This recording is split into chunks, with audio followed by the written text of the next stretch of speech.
Welcome to the Danny Clinkscale Reasonably Irreverent podcast. Insightful and witty commentary, probing interviews, and detours from the beaten path.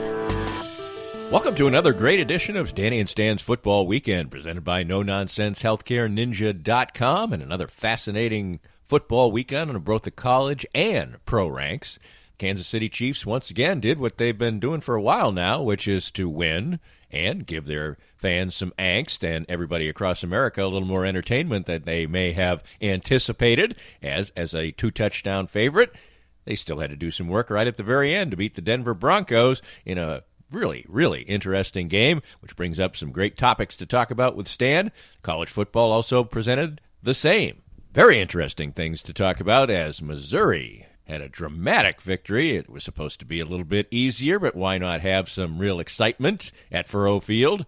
Kansas State got rolled over, but Chris Kleiman still seemed to be very happy with the overall aspect of his team's work ethic and performance during the course of the season, and Kansas put together their best effort, albeit not a winning one, in their next-to-last game. It's all great fodder for analysis, and that's what we do with Stan Weber each and every week, and we'll do it coming up next on Danny and Stan's Football Weekend right here on the Reasonably Irreverent Podcast. It's time now to get some great assistance on healthcare with Chad Beisel from NoNonsenseHealthcareNinja.com. And Chad, even your business's name would indicate that you have a real aggressive way and an important way to go after some health insurance for your clients. What I've found out in the industry is just a lot of people are really confused. They don't know what plans are good, what their plans offer, how they cover. And so I've just taken the approach of being really educated on what options are available to clients and showing them all the options that are available and making sure they understand them so they can pick and choose what options are good for them. And one thing that's really important, of course, is access to doctors and hospitals.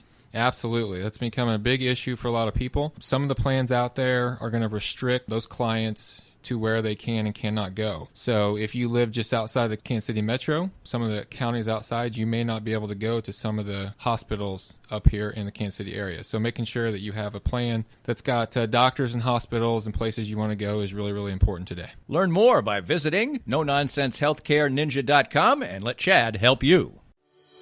Cinematic Visions has been an affordable solution for professional media production in Kansas City since 2003, offering award-winning video production and creation, as well as a wide array of digital and social media management services. From planning, scripting, filming, editing, and post-production to delivering your product to a watching world, Cinematic Visions will provide professional and affordable services for you and your business with the necessary return on investment to make it all worthwhile. Cinematic Vision's goal is to unlock the power of storytelling through video and a strong online presence for your company. Beyond the numbers, they want to inspire and evoke your clients to feel and act.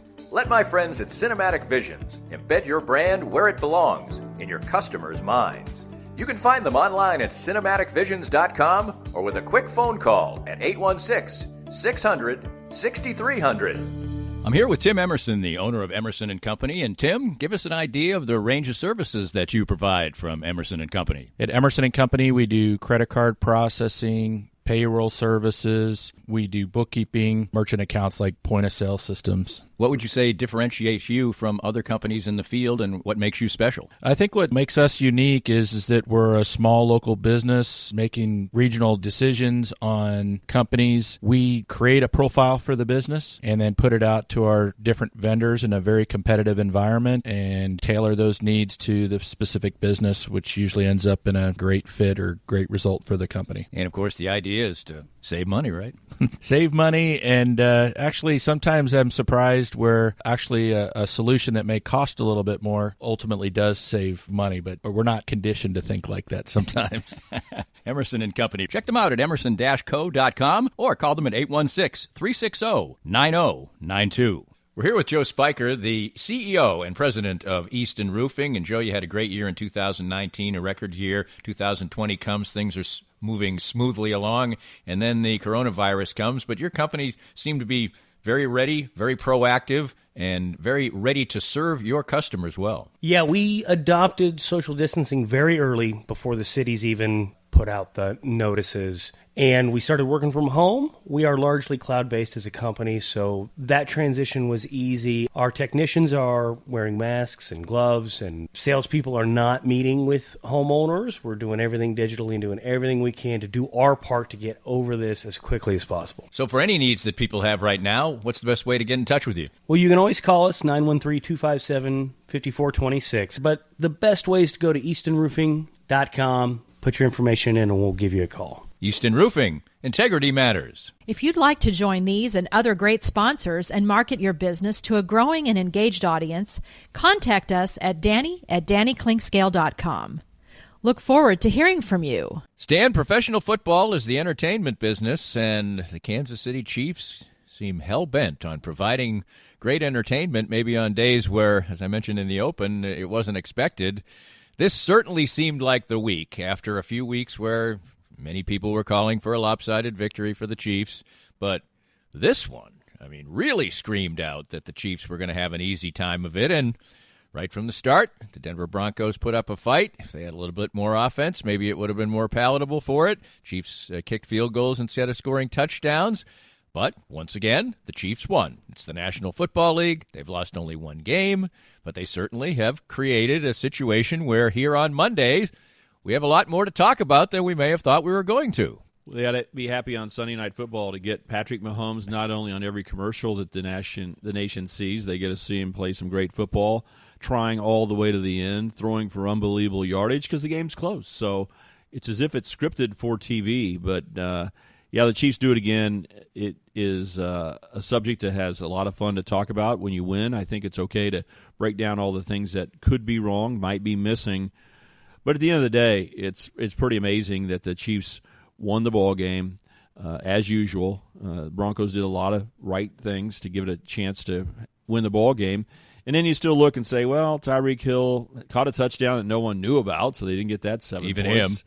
The third play of the game should have been a touchdown, but somehow they didn't connect on that one. And then they brought a blitz later, and the backflip touchdown was another Tyreek Hill one taken off because of a holding call. So it's still amazing watching the Chiefs. You're right, though. The NFL is expected to be close games, and I thought it was great that Patrick Mahomes brought that up in his post-game, that we expect to play close games, and knowing how to win is part of being a great team, and they sure know how to win in close games at the end.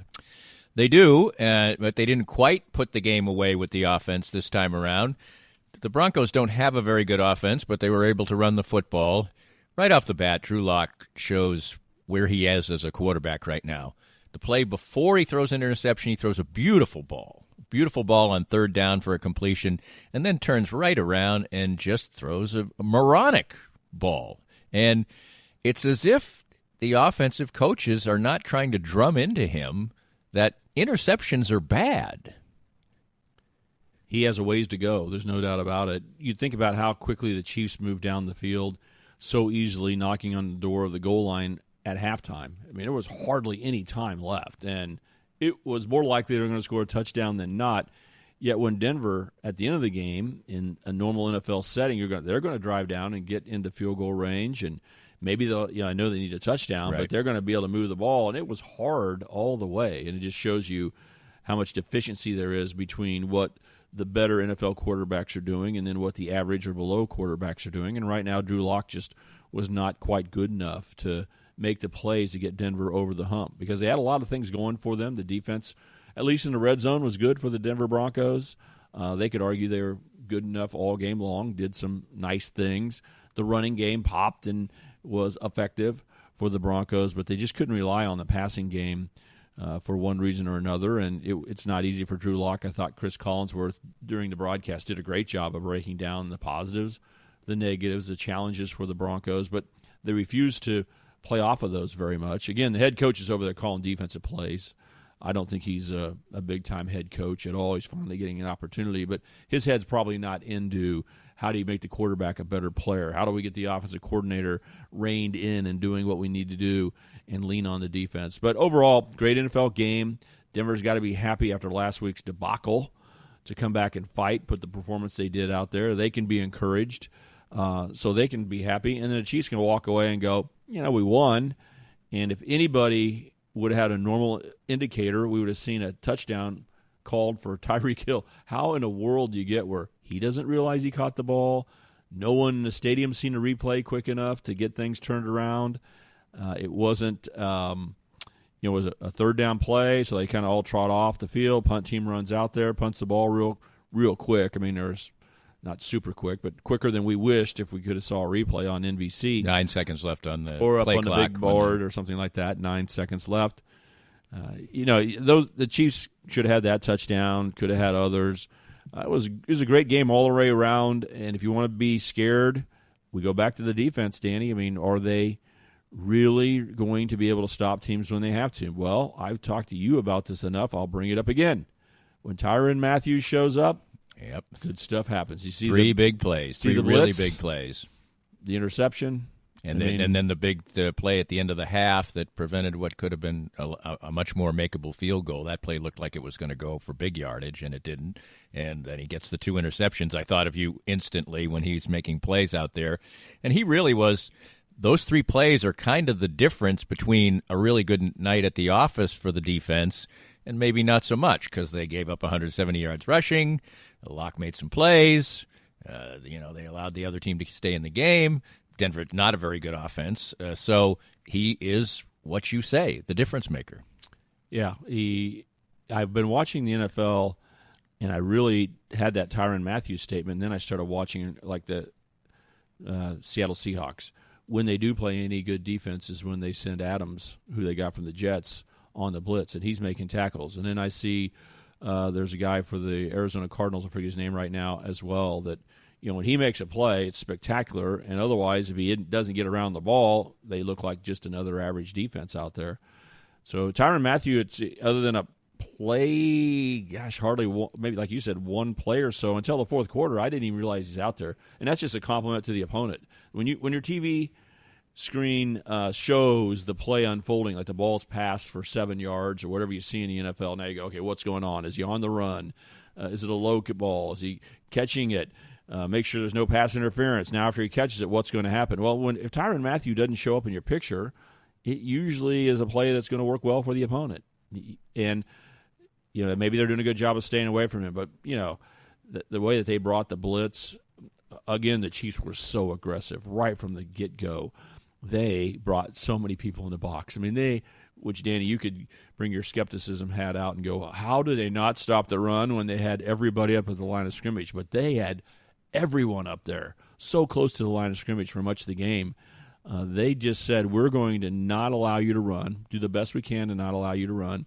And then when the game gets in clutch situations, they send the heat. I mean, they blitz people, not like Greg Williams did cover zero against the Jets. I'd love to see what Steve Spagnuolo would do now that everyone says, how in the heck did Greg Williams blitz on the last play? Well, I don't Raiders? even think Spagnuolo would do it in a Hail Mary situation, but I guess we. But don't he know does that. bring the heat. He does. Don't expect it. There's no prevent defense mentality with the Chiefs. No, absolutely. And one more point on the Chiefs here is the fact that they really are struggling as far as short yardage and the red zone. Last 8 trips into the red zone, they haven't scored a touchdown. And they just, I don't, for the life of me, on third down, running a gadget play reverse from the half-yard line, you still have fourth down. I mean, it's almost like right now, it's like a golfer who has the yips from 2 feet. I mean, the Chiefs have a yard or a yard and a half or a half a yard, and they are running crazy plays. I mean, they're fun plays, yes, but when they, that was a loss of yardage. I mean, it caused a field goal. What exactly do you think it is about? Here's my thought, and I'll get your reaction to it. The Chiefs really don't value or spend resources on their offensive line. Now, that is not quite true because they've had the baby doctor opt out. They did sign him to a contract. They've had injuries. But on the whole, they think that they can kind of maul together an offensive line, spend their resources on the skill position players, defensive ends, wide receivers, tight ends, and so on and so forth, and get offensive linemen who are better in the pass game. Is it that simple that they just don't have the offensive linemen to just man up and get a yard? Well, it isn't that simple, but it's a good starting place. It's a strategy and philosophy that I agree with completely. When you've got Patrick Mahomes and other ways of winning the game, I think you can patchwork an offensive line together all the time and be successful. I don't know half the offensive lineman name in the league. It doesn't matter. They don't look that much different unless once in a while someone gets really exposed. But no, it's a fine strategy. You got to go back to the fact that they don't get to practice physicality at all. There's no goal line session at practice each week. None. You don't have full pads on. You're not going to pop people. Think about Marty Schottenheimer on Wednesday practice. Saying, okay, 10 minutes of goal line. He might be first string against first string. Marcus Allen sliding through, getting touchdown runs. You remember? Right. Christian Okoye, Barry Word. We were going to work on it. You're going to hit people, and you're going to get used to. Well, there's none of that. So this isn't just a Chiefs issue. It's all over the NFL. They do not have confidence that they can run it in from the half-yard line or 1 yard line when the big boys get into the game and squeeze over the center and take the quarterback sneak away. And Patrick Mahomes got hurt on the last quarterback sneak. We have not seen that next quarterback sneak by the Chiefs and yet. We may not. We may not. Yeah, exactly. So, I think it would be interesting to say, 3rd and goal from the 2 that we're going to run it a couple times in regular season, maybe not in the playoffs, and say, let's practice this. Let's see what happens.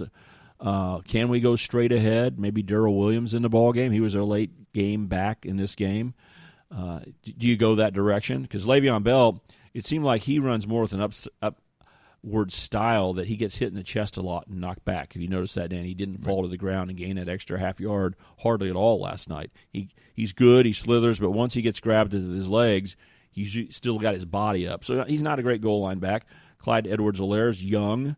And apparently wasn't why he was active. I don't know if they weren't going to play him. Yeah, I guess if something happened to Le'Veon Bell, they'd say go out there. Who knows? They said he was sick, and so he didn't look great when he's standing over on the sideline with his jacket on. But you're right, you just wasted a roster spot. But maybe it's an insurance. You got 2 linemen who never play either sitting over there, so this is just the way it works. But back to the goal line, I don't think they practice it. I don't think the Chiefs' offensive line are going to mow people out. I don't think the mentality of the Chiefs' offensive line, any in the NFL, but the Chiefs especially, is to throw the ball, run draws. It's not just a power ahead.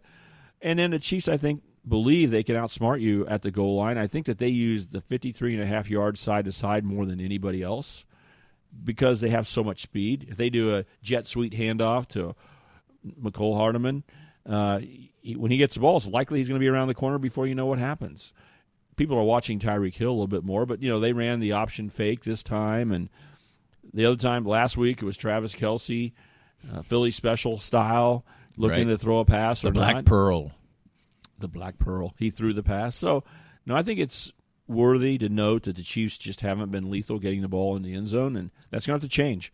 That's a 4-point play. When Denver made that tackle, when they found out what was going on and shoved Tyreek Hill out in the game on Sunday, they made 4 points.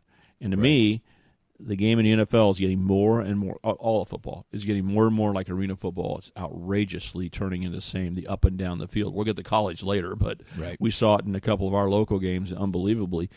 But still, when you get near midfield and you get in the field goal range, that's a 3-point area that changes games. And then down at the goal line is a 4-point play. Do you get touchdowns or field goals? And if you want to get on the Chiefs, it's 2 games in a row where they didn't get enough 7 points. If they do, they separate from Denver, and there's no nervousness. And they don't have to worry about stopping the run. If you get ahead by 10 points, you don't have to worry about if you're not good against the run. Because for some reason, the opponents think, we got to start throwing. And it's interesting in college, I see some teams that say, we can still run. We can run for 10 yards of play.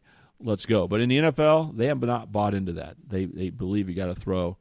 So another win for the Chiefs. When will it backfire, Danny? When will they not get over the hump? I'm not one to worry and say, oh, boy, this is a big trend I'm concerned about. Not at all. I think this is the NFL. Expect close games, especially division games. That's a big statement of mine, right? I tell you all the time, division games are to be tighter. Well, and now we have a game against the Dolphins, who are really kind of a slightly better version of the Broncos, maybe. Their defense is playing well. Their offense is not really very good. They played a scrappy game yesterday and won it. Tua is still finding his feet, if he's going to find them. We don't know that yet. Is he going to be great down the line? I don't know. But he certainly isn't right now. Could have been on the verge of being pulled again in the game. They have a viable backup. This is another game where the Chiefs, if they get to 24, they probably win. And right now, for teams like the Dolphins, the only way to beat the Chiefs is maybe hold them to 17 or 19 or whatever, and that is difficult business. Good luck doing that. No, I don't think the Dolphins match up that well with the Chiefs. And being on the road, I think NFL players like going to warm weather sites at this time of the year. Not that it's been freezing cold here, but I just think your body feels better. The sun seems brighter. I just fully expect the Chiefs to play well. I think there's going to be unbelievably great connotations. I think the bus ride over to the Super Bowl site where they won last year, I think there's going to be a lot of, we own this place, guys. Not, oh my gosh, we're on the road at the Dolphins. You know, it's tough to go on the road in the NFL. I think they're going to be kind of doing their little dancing and positive steps, and I just think the bus ride over is going to be, guys, this is our stadium, man. Let's light it up again. And I don't think Tua is good enough right now. I mean, he can avoid the turnover. He's better at avoiding the turnover, but he's not making the big plays downfield. I think it's better to play against Tua for the Chiefs and say, you really think you're going to be able to take 5-7 minutes off the clock and go down and get a touchdown drive? That works. That's the best way to beat the Chiefs. Convert on third down, run the football, have the clock roll, and have the shots of Patrick Mahomes over there a little uncomfortable going, I need to get back on the field. That's a perfect formula, but I just don't think Tua is up for it yet. I think, should it be the NFL? Should it be a close game? Okay, fine. Yeah, probably so, but I think the Chiefs will be working from the lead the whole time and have control of the game. That's Dan Weber. He always provides great insights, says maybe this is the week the Chiefs will have an easy time of it. Who's to say? It hasn't happened in a long, long time. The fans getting engaged until the very end.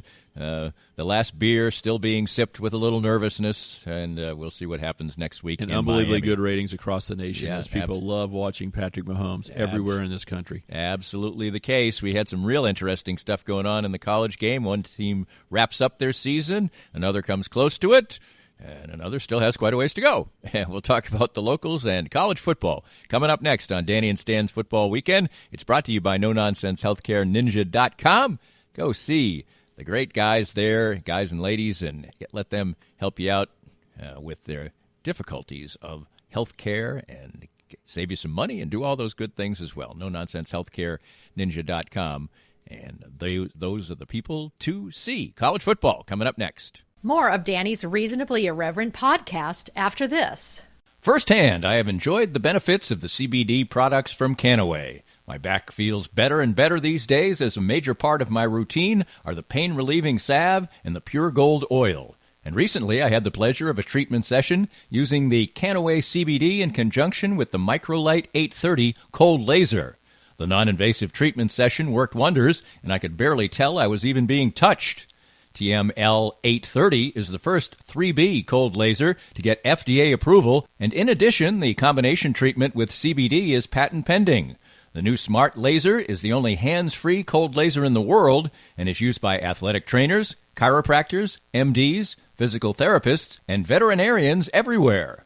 You can learn more about all the great benefits from the complete line of Canaway CBD products by contacting my friend Sherry McCants at 515-208-6312.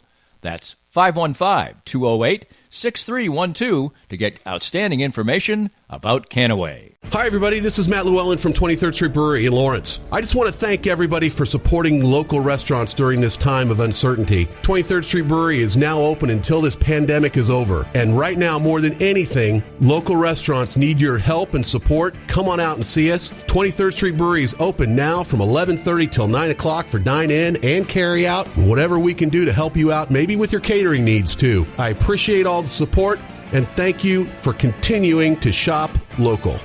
It's time to visit once again with Dr. Brad Woodle of Advanced Sports and Family Chiropractic and Acupuncture.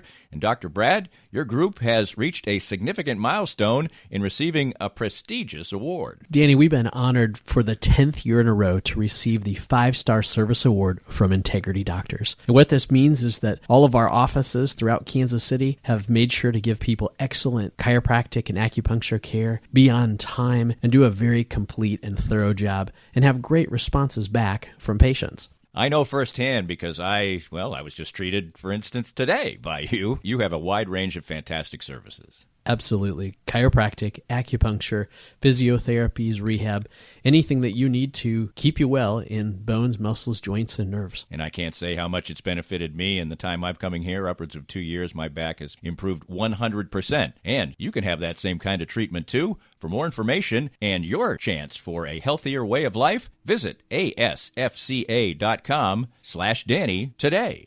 Most of us have experienced auto accidents, and it's no fun. And even less fun is trying to work on the insurance aspects afterwards and getting full value after an auto accident. I'm here with David Cowan from wreckexpert.com. And David, you have an unusual and important niche for people after an auto accident. We have a passion to teach car wreck clients what they deserve. Getting your car repaired only fixes the damage and the paint. Getting paid for your car's loss in value is called diminished value. Chances are you've never heard of this before because most people aren't looking out for you. We help people collect thousands to tens of thousands of dollars for their car's loss in value after the wreck. And if somebody wants to come to you for that, what's the original assessment cost them? We offer a free review of any insurance claim to see how we can help. You can't beat that. Great expertise and assistance in getting full value after an auto accident from David Cowan. Visit wreckexpert.com and learn more. If you'd like to join these and other great sponsors and market your business to a growing and engaged audience, contact us at Danny@DannyKlinkscale.com. Look forward to hearing from you. Stan, I guess we should start with the Missouri Tigers. We talked about entertainment value at the start of this broadcast. And, you know, when you go into a game against Arkansas at home, you probably don't want it coming down to the last minute. But in the end, it creates a great deal of excitement and a wonderful, storm off the field type of setting with the unlikely-looking kicker. Kind of looks like Andy Reid back in the punt, pass, and kick days, their kicker. But he's a very good kicker. But a wildly entertaining game with one team over 600 yards, one team over 500 yards. So a wonderful win for Missouri. But if going in you said that they were going to have to drive the field at the end to win, that probably would be a little bit disappointing as a narrative. It could be, Danny, if they haven't been listening to us. We do College Football Game Day on Saturdays at 9 o'clock on Sports Radio 810 WHB. We got this podcast, but I've been pretty high on Arkansas for a while. Very impressed with what they've done all year long. Sam Pittman has done a good job as a head coach and did the same, again, in a game that had its swings. Arkansas did not start out well. Missouri had complete control of the game, and then Arkansas shot off like a rocket ship and dominated the game. So when you say that Missouri made a play at the end to win and all those things, you might be disappointed. I think even more disappointing would 14 points down in the fourth quarter. Arkansas, unstoppable, now has a lead of 2 touchdowns, and you're sitting looking over at a team that you've beaten 4 straight times. Sure, they're good, but they're not in your range. You have them at home. You're playing well, and now you got to be in shock mode. And here we go with clock management not mattering to teams at all. Arkansas was up, had the ball, and they could not hurry faster. I mean, the officials probably are on IV still multiple days after that game because when they set the ball down, Arkansas snapped it. And if you think that that's the only way that you can make good yardage, Danny, is by the other team, being worn out, snapping the ball, they can't get the right defense in. I'm not sure. If that's the only way you can move the ball, okay, I got it. But I don't necessarily think so.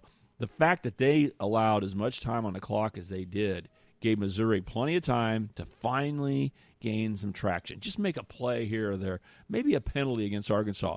And sure enough, they did work back, not only tied the game, Missouri scored to go up by 7. And now can Arkansas match it? They did, went down the field, scored a touchdown. All those modern thinking analytic types have to love what Arkansas did. Said with a minute or so left in the game, with a chance to kick a PAT and tie the game, say, no, let's go for 2. They did. And it seemed like yet another Missouri nightmare as Tyus Edney showed up in the end zone. The kick, the pass interference against Kentucky. This one was just like all of them. Maybe worse. Easy interception. Arkansas's quarterback, going for 2, is retreating like he's Patrick Mahomes back to the 10 to 15-yard line. He is in trouble. There's no one open. He's not attacking the line of scrimmage and dealing. He's in trouble and decides just to throw it into the middle of the end zone toward the left side and see what happens. And the only guy there is a Missouri Tiger defender. He throws it right to him, and as he puts his hands up, the ball goes off of his hands, and as he's about ready to re-grab it, he's falling backwards so much that he leaves the picture, and an Arkansas receiver who's running along the back line actually steps forward and grabs the ball. And Arkansas gets 2 points when the chance when he threw it was like 1% that they were going to get the 2-point conversion. When the ball got to the Missouri Tiger, it went to point, 0.0000001, and I didn't put enough zeros in there. And then Arkansas catches it. And Missouri's fans' reaction, classic, here we go again. So then you got to give Missouri great credit for overcoming that and not saying it's a Missouri Tiger moment. They drive right down the field, and the Andy Reid lookalike, as you call it, Harrison Mevis, a freshman kicker, finishes his 5th kick of the day. He made a 51-yarder, 5 for 5 on field goals. Hits a clutch field goal right there and wins the game from Ole Mizzou. You know what I thought of? This is another, to me, another feather in the cap of Eli Drinkwitz. Or I don't know, maybe Barry. I don't know who recruited him. But to me, the kicker is too important to just not take it seriously. That guy was the number 2 kicker in the country, and they went and got him. I mean, he's from Ohio or something. He's not, he's not a local kid or anything like that. Valuing the field goal. Indiana. He is from Indiana, yeah. Valuing the field goal kicker to me, is extremely important. And you see great college football programs who can't find a kicker. And I'm like, what are you doing? What are you doing? So in this case. Right. And that one he hit for 51 yards was a critical point in the game type of kick. So that was so big. I thought it was right before halftime that he bombed that 51-yarder. But, just a well-played game by Missouri. No, he had a 51-yarder to start the game, get him off 3-0. That's what it was, because it was up in the air. Arkansas, if you want to be positive about the Razorbacks, how good are they, and what a different program are they that their starting quarterback, who's a transfer from Florida, Felipe Franks, is unavailable at the last moment. So they go to the new kid, K.J. Jefferson, a redshirt freshman who hasn't played basically all year, and he was lights great. It up. Yeah, he was really good. So if they win the game and you see this backup quarterback light you up, you could have a lot of negativity around the Missouri Tiger football program. But I credit Arkansas for what they did, for his play to step it up. All the things Arkansas did were fabulous, and yet Missouri had enough to win it. And to win it with a redshirt freshman quarterback driving down the field for the fourth quarter to have 21 points when you're down by 14 to go up by 7. Missouri put a great fourth quarter together. Even the Missouri jinx stuff could not get Eli Drinkwitz. It was great. Danny, I called this one out saying no one in the country is going to talk about this game. Okay, no one cares, but I'm really excited to see the game. Here's how much my statement was true. Track with me, Danny. I was on the air at 9 o'clock in the morning. I was on the air on Saturday. Okay, I was still on the air past 9 o'clock at night because K-State had a football game, and then K-State had a basketball game, which I did against UNLV. So this whole day, I am locked in. I'm trying to track what's going on somewhat around the country, but just not enough time to do it. I watched just a little bit here and there, but could not get much college football. So I left Manhattan, and I go, you know what? The good news is no one's told me what the Missouri score is. Never has it come up on a ticker because they're not top 25 team. I didn't talk to anybody about Missouri football when you head west of the state line, Danny. When you head west of the state line, no one cares about Missouri being around. I'm telling you, there's no doubt. That it's not like, remember when Missouri was in the Big 12? You and I talk about Missouri all the time. No. When you head west, it's like they're not alive. Just like, who's Nebraska? Right. No one cares about Nebraska around here, even in Kansas City. So no one mentions it to me. I don't even have to be careful because any scroll I see on any TV only shows the top 25. Missouri played at 11 o'clock against Arkansas, What a wonderful game. So, Danny, I head home, get up on Sunday morning without knowing anything about it, and start rolling the game as if it's Friday after Thanksgiving. Seriously, I am so excited to watch Arkansas play Missouri. I don't know who's going to win. My official statement was, I think Arkansas is going to be a tough opponent, but I think Missouri is going to be better. I think I was asked by Stephen St. John on Friday on Sports Radio 810, what about the Barry Odom factor? I said it's going to fire up Arkansas. It'll have no effect on Missouri. It's just a non-effect. They like Eli Drinkwitz. They love their old coach. They'll hug him before the game. But the Arkansas players could get mad and say, you disrespected our guy, and so I just expected so much thrill and everything else. Sure enough, it was all there for me, except for my DVR ran out. Okay, so my DVR ran out, Danny, with Missouri up by 7 and still, 4 minutes left in the game. Well, fortunately, the game's not covered that well. I didn't open my Kansas City Star. Probably didn't matter. They do such a bad job now. They probably didn't even have the score in there. I don't know. Didn't look at it. Isn't that awful that I can go a whole Sunday and not look at the Kansas City Star? That's the most. You could have bet all the money you have, Danny, 5 years ago. There's no way Stan could keep from opening up the Kansas City Star on my iPad, which is how I get it now, or in newspaper form. There's no way he could make it all day Sunday without opening that thing. I did not. How about that? That's more of a statement about them. Anyway, so now I have to look and scramble and go, do I go to YouTube to get the rest of the game? But I'm scared they may say, look at Missouri's great win or something. I don't want that. So I looked, and sure enough, the SEC network in the middle of the night had the game between Sunday and Monday morning. DVR'd the game, popped it up on Monday morning, and watched the end of the ball game. Danny, it was all as if it was live. I had no idea. Wow. I loved the game. I mean, it was so much fun, and it drug on for forever. Well, but how about I made it all the way to Monday morning at probably 6 in the morning without knowing anything about the game, and it lived up to all the hype I had in my mind. I'm the only guy who's hyping it, I guess, but what a great win for Missouri. What a exciting game, but completely arena football. I mean, the defense has no chance in these games. Well, in the finish, I got it ruined. I got it ruined because I DVR'd the game, didn't run out. I had plenty of there. I DVR'd SEC Now, so I mean, I knew these college football games. I always add on gobs of time at the end because they last way too long. But anyway, so we were going to go walk the dogs. So I go walk the dogs, and I'm going to come back, sit down on the chair, watch the end of the game. 8 minutes, the last 8 minutes of the game.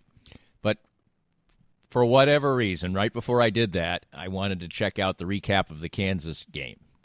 And so I'm looking at, but I made sure I just looked at the Big 12 on the ESPN scoreboard. But over on the side, they have college football notes. It said, Missouri overcomes catastrophic and wins, so I knew what happened. But I just want one tiny more thing because we have to get to the Kansas schools. Just you mentioned Barry Odom and his team would get all fired up. He had to be just fuming. I mean, because Connor Bazelak, that last drive, there was not even any drama. It was just so easy. 4 completions, easy peasy. I mean, he made it look like, John Elway, Patrick Mahomes, whatever. I mean, they've got somebody there. They've got a guy. Wow. He dropped some dimes down the field. He's an accurate thrower. This is the first game where I think I've been able to sit and watch every play sooner or later. But just the way he handles himself does not look like a redshirt freshman at all. But you're right. Barry Odom's just got to be sick because there was no hope. There was no nervous. Well, I, as a neutral fan, was not nervous. The Missouri fan has every right to be nervous that something's going to happen bad on the snap, but they got so close on the field goal that we got to give the young man credit for making it, Harrison Mevis, and making 5, but really they got it so far down there right. that they were just kind of messing around like it was an NFL game going, right. Okay, we're going to make this one. I thought there'd at least be some drama, that near midfield there might be a third down or it might have to be a 45-yard field goal. And just 4 chunk plays, bang, bang, bang, bang. It's back in the old days more like a 7th grade thing than high school, Danny, but maybe even high school, rather than having all this extra time to practice a 2-minute drill because you really don't have the practice time. Sometimes the coaches might say the day before the game, okay, let's act like there's a minute left and let's hurry up and do a 2-minute drill. With no defense out there. Seriously, I mean, this is 7th grade to high school. We literally said, okay, and you had a couple guys running around placing the ball, right? So you complete a pass, and they go, good, that's a first down. Here we go, clock's running. The coach might be talking to you, and you go, that's what it looked like. It looked like there was no defense out there. Was any Arkansas player in the area? Oh, one, the guy who kept jumping offside. That dude lined up further offside than I've seen anybody all year long. Then he was offside a number of times. Barry Odom's got to be livid about his guys not knowing where the line is. Right. There's a Kansas City Chief who's now a 49er who may have learned from Barry Odom. So, yeah, the fact that Julius Coates was in the neutral zone at the end, he's the only player who got close to Missouri. Social distancing, Danny, is an important part of CDC recommendations. And so, no, that took out the drama, because after the 2-point conversion I go, whoa, this game's been unbelievable. But now the tension is high. Missouri's going to drive the ball. But are they going to get it in a good field goal range? Bad? Could there be a turnover? Could there be a sack? Holding? It was like the easiest drive ever. Was. Absolutely. Out there. So, man, bad day for Barry Odom and the Arkansas defense. Great day for their offense. Great day for neutral fans. And, oh, by the way, we can say great day for the Tigers, because they will not be quoting back to this game. What would it have been called, Danny? Do you have a name for it? The battle 2-point play, or that thing, right? I don't have a name. No, it's a battle line. Battle game, line, right? But I think I got saying, that wrong the other day. You know, the Tyus Edney, yes, layup. What do you call it? The 2-point play, the holding against Kentucky, the kick against Nebraska. Right. We will forget this one now. This will not go down in Missouri lore. But what a great win! And by the way, it sets Missouri up to go against Georgia. And it's they a have nice time to play Georgia, Danny. Much better than earlier in the year. They still have 2 games to play, do the Missouri Tigers. The Kansas State Wildcats have no games to play, and they got punked. They were hanging in there for a while, and the offense was okay, but they just could not stop Texas, which looked like a team that was trying to prove that Tom Herman was the man on offense. I mean, they just got almost 700 yards of offense, and that was the game. The game was pretty cut and dry. Texas dominated, did whatever they wanted on offense. To me, the storyline was after the game, when Chris Kleiman was really appreciative and positive about his football team after they got drilled for the 3rd time in their last 5 games, which were all losses. Seemed to be setting a tone after what really was a bad day at the office. Yes, we interviewed Coach Kleiman in our network coverage, and I think the tone that you're talking about is what I heard, that the guys gave great effort and those kind of things. And then post that, I really don't have much information, because I think I chronicled this already. I went straight to basketball, right? Straight to the morning, where all I did is lock in, didn't open up the Kansas. I have not heard K-State's regular postgame. It's something that I'll do at the beginning of this week to check off, all the boxes I look at. So I really don't know all the things that he said. I have not heard his media session, his Zoom session after the game. I have not read about it. I haven't read the newspaper.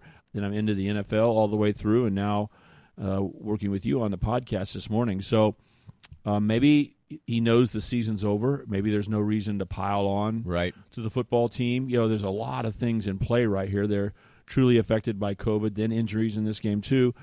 But they need a little break, because the last 6 quarters don't look like the other parts of the season. Defensively, they had held Baylor to 6 points given up because of an interception, basically, early in the game, and 88 total yards in the first half against K-State. Baylor had been sacked 6 times by K-State. But then in the second half, it was just up and down the field. This arena football mentality I'm talking about, they scored on all but 1 drive in the second half, 5 for 6. And Texas just took off like it was a baton handing from Baylor right to Texas and say, we're going to go up and down the field and score. And K-State had no answer.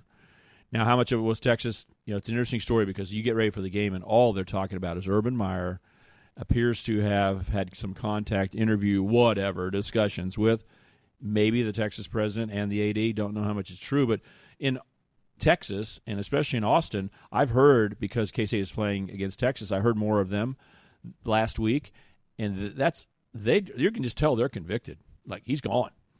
Tom Herman's not going to be the head coach of Texas anymore. That doesn't mean they get to decide, but they're completely sold on the idea. And the players look like they didn't like that, because they had a game against K-State, this week against KU, and a bowl game left to play. And Sam Ehlinger and the guys just whoa, they were a machine coming out at the beginning of the ball game and never let up. And K-State didn't put up any defense it just looked like the second half of Baylor. So K-State didn't seem to be in position to make the hard hits. They didn't tackle very well. They had mix and match lineups because of some injuries and so forth. All I know is the scoreboard was lighting up right and left, and it's the second most points K-State's ever given up in Manhattan in a game in their history, and the fifth most points they've ever given up, period, which then masks so much. What was a good offensive performance? If we would have had time on game day, we only had a half-hour show, Danny, but if you said K-State's going to put up 31 points today, here's some things that are going to happen with the K-State offense, how do you feel about that? I'd say this is tremendously good because the Texas defense isn't going to be easy to move. And you might be able to throw on them, but K-State's passing game lacks some ability, and you really aren't going to be able to run against them, yet K-State ran all over the field and scored 31 points. So there was a lot of positive things. Will Howard stepping forward. Now you got to cut out the turnovers, and you got to create turnovers. Here's one for you, Danny. K-State has not created a defensive turnover in 4 games. 4 games. And you go back to the 5th game as West Virginia. The only turnover they got is when the backups were in on the last possession of the game, and they fumbled. So I don't know. You could really not count that one and say 5 straight games. That's 5 losses. The defense has not created a turnover.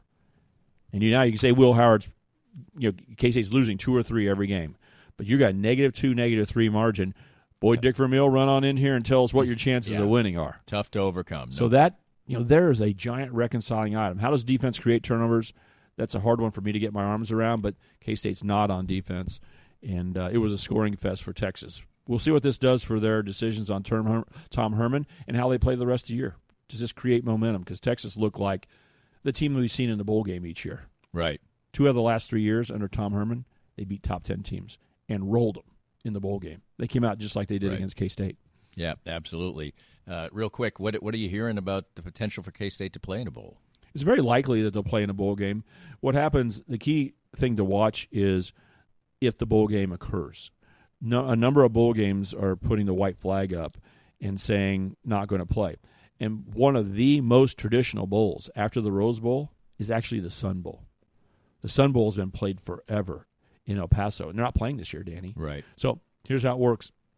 You're tied in by contract. The Big 12 has their contracts of where their teams get a slot into the bowl. And the only thing that keeps you out of that game, the only thing, is you don't meet the criteria to be a bowl team, which has always been 6 wins, 500 record or better, unless there are not enough teams.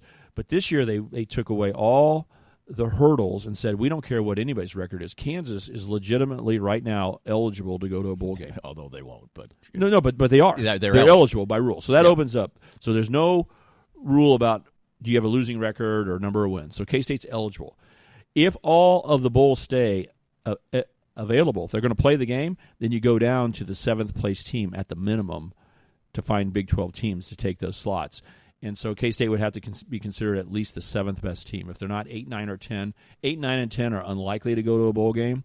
That'll be KU, Texas Tech. And the only risk for K-State is if Baylor lights it up and beats Oklahoma State this week, and they look at the last few games that Baylor's played and said, they beat K-State head-to-head. You might get into a little argument there. But if Oklahoma State beats Baylor, which is there's no guarantee on that. Oklahoma State's running on fumes. Right. And their expectations were Big 12 championship, and now they're not even in the game. So how will they show up? But K-State right now is more probable than not to play in a bowl game, and it's not so much about what K-State does. It's just totally that they don't lose one of those contracted games. Let's talk a little bit about Kansas, and they did what we were looking for as a fight, a competitive game. Got it. They didn't win. Their offense still is completely mitigated all the time. They don't have great quarterback play. But against a Texas Tech program that still usually produces good offense, they only gave up 16 points. So, if they have another game, so there's a little something to build on. It's almost as if that would have been better if it was the last game. I mean, but we'll see. Maybe Texas won't have the firepower that they had in the other game. But at least for 1 week, Kansas can hang their hat on a game that they almost won. No doubt. This is the thing that we thought would happen when the year started, even with a reduced 10-game schedule. I fully expected and have been on with you enough in these media opportunities to say they're going to play a game where it looks good, and then it's going to be how the opponent handles things, and you might beat them. They gave that a little bit of a hint at West Virginia. Things started out pretty well, but then West Virginia just took over the game. This game here is finally that game. Kansas ran all the way through the finish line. I mean, they leaned at the tape. They were right there trying to make plays, standing up toe-to-toe with Texas Tech. And other than one long touchdown run, if you take that out of the game, man, you say Kansas might have won, or we might still be in overtime. Overtime number 72. Miles Price goes 70 yards for a touchdown run to put Tech up 10-0. Other than that one play, you couldn't tell who the better team was all day long. Because Texas Tech, you can go back to their games and go, well, look at those interceptions they threw. But they still had 475 yards of offense. That's what you see with Texas Tech. It's not only because it wasn't just when Patrick Mahomes was posting those 7-5 type teams. It's been a long tradition, even into the new coaching staff, that if you beat Texas Tech, you got to look at all the fringe things that happened. But they only threw for 117 yards, Danny. Right. 117 yards. I mean, how can you not be encouraged by that? Alan Bowman is the quarterback they wanted to be the quarterback this year. Okay, he's the guy that they wish they had last year, and so they give up some yards in the running game. But I tell you what, if you make Texas Tech run and not throw, that's a victory. You hold them to 16 points or whatever it ended up being. They lost, 16 points, 16-13. So this is the game we've been looking for. This is tons of positives, other than the context of you only have one game left. It's against Texas, and you got 0 wins this year. That puts an excess amount of pressure on that game. It sure changed my viewplane, because you're watching that thing and go, man, if Texas Tech wins, Kansas is going to win 0 games this year. Right. Where normally you'd say, look at all the positives. They can build off this. That could have been another win. This is something they can take into the offseason. Like you said, maybe you finish off the year. If you had 2 non-conference wins, 1 other Big 12 win, you're sitting on 3, you give Texas Tech a half game battle. After you've seen them play at the high level they have the last couple of weeks, we're right there, man. Well, what's different than us and TCU? Look at TCU coming up and finishing 5-4 in a conference after everyone wrote them off. We're not that much different than the Pac, because Tech's not that much different than TCU. Let's go. The bad sequencing of it is it's not the end of the season, and they got 0 wins. So it's a little bit like this. Here's my pressure statement for Chiefs, okay? The Chiefs are the best team in the NFL. They should win the Super Bowl. Normally the best team does win the Super Bowl. But, Danny, do you know what the pressure is like right now? Right. If the Chiefs don't win? I mean, you don't get to just say, we'll be back next year. That's a fallacy that we have fans around here believe. Like, the Royals didn't win in 14. We'll be back in 15. No, you don't normally come back. Right. Okay? So the Chiefs have to win the Super Bowl this year. That's the kind of pressure. KU needed to win a game.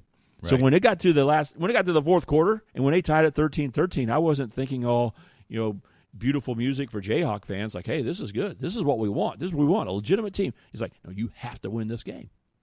And because they didn't, we take what should have been a positive and go, I don't know if it is. Because if they lose to Texas, you win 0 games, who's going to remember the Texas Tech game? Right, exactly. I mean, how much is Les Miles going to be able to say, remember that Texas Tech game, boys? That's the real Jayhawk team. I think even if they play a good game against Texas and lose, at least they could say, hey, the last couple games we were trending. But if you go out and get slaughtered by Texas, nobody will remember the Texas Tech game, and you will have just played one game where still you got 4 turnovers and a missed field goal, and you didn't win. I mean, so that's the bad way. And you posted 13 points. That's a bet in modern football. And 13 points. So what's 13 points in old day football? It's shutout or 3.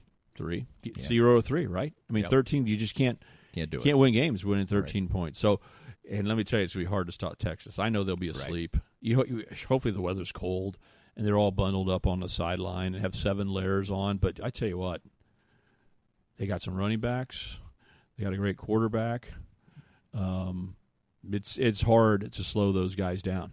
Right. I mean, they kind of need to trip on their own feet to not play well. And the week before Kansas, they just lined up, the other team just lined up and ran it at them. And Texas may just do that. They just may run all day for 500 yards or some craziness like that. So a little bit of pressure on Kansas, I think, to at least show up again. They did so on Saturday. We'll see how it goes. Stan, always a pleasure, and enjoy it each and every week. We'll see you Saturday, and enjoy any more DVR football you have. You got any left? Or?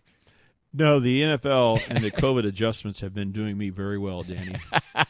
There's very few people who are more happy about the old doubleheader Monday Night Football. And you know what? I even like it better that they've been protecting ESPN, who always gets more of the dud games, and the 3:25 slot on Sundays is awesome. Sunday Night Football, is really awesome. But Monday Night Football, it's like, okay, they give them some games. They get participation.